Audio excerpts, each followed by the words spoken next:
podcast one time, and this dude goes, "You were blessed with a strong mind." Like, the hell are you talking about? I was blessed with a strong mind. That's something that you have to develop.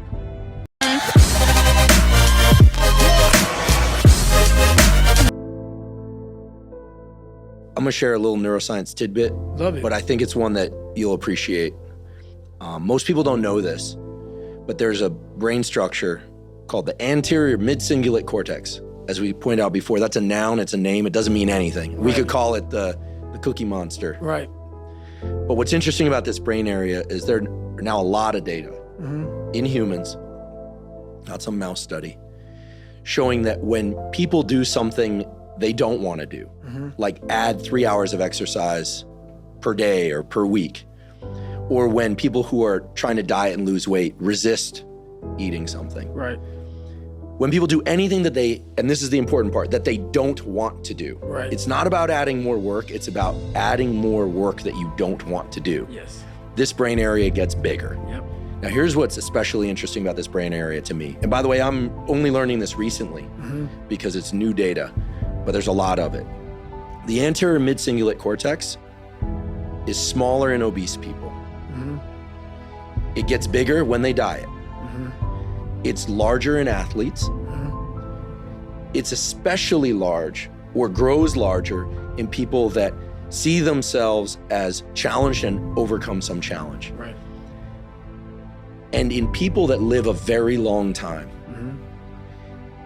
this area keeps its size. In many ways, scientists are starting to think of the anterior mid-cingulate cortex not just as one of the seats of willpower, Right. but perhaps actually the seat of the will to live. Now we're talking. And when I learned about the anterior mid-cingulate cortex, I was like almost out of my seat. And I've been in the neuroscience game since I was 20. Now We're the we're same talking. age. And I was so pumped because I've heard of the amygdala, fear, prefrontal cortex, it's planning and action. I could tell you every brain area and I teach neuroanatomy to medical students. But when I started seeing the data on the anterior mid-cingulate cortex, I was like, whoa, this is interesting. Yep. And all the data point to the fact that we can build this area up. Yep. But that as quickly as we build it up, if we don't continue to invest in things that are hard for us, that we don't want to do, that's the part that feels so Goggin-esque to me, that we don't want to do. Like if you love the ice bath, yeah, I love the ice bath, and you go from 1 minute to 10 minutes, guess what? Your anterior mid-cingulate cortex did not grow. None. But if you hate the cold water, if you're afraid of drowning and you get into water and put your head under, then your anterior mid and survive, then the anterior mid-cingulate cortex gets bigger. But if you don't do it the next day, or if you do it the next day and you enjoy it, because hey, I did it yesterday, woohoo, happy me, Merry Christmas, as you would say. Merry Christmas. Guess what? The anterior mid-cingulate cortex shrinks again. Yep.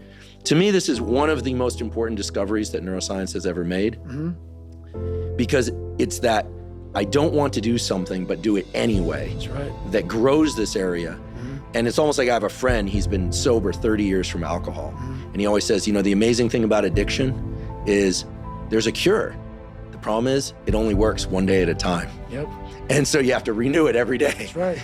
So the anterior mid-cingulate cortex, to me, when I learned about it, two things went off in my head. Whoa, this is super interesting. And two, I got to tell David Goggins about this. And I waited until now to tell you, because I felt like well, for obvious reasons, I wanted to tell you, and I wanted to tell you here. Well, I love that because that's how I've lived my entire life. I don't know anything about that, but people go, man, you have such a strong will.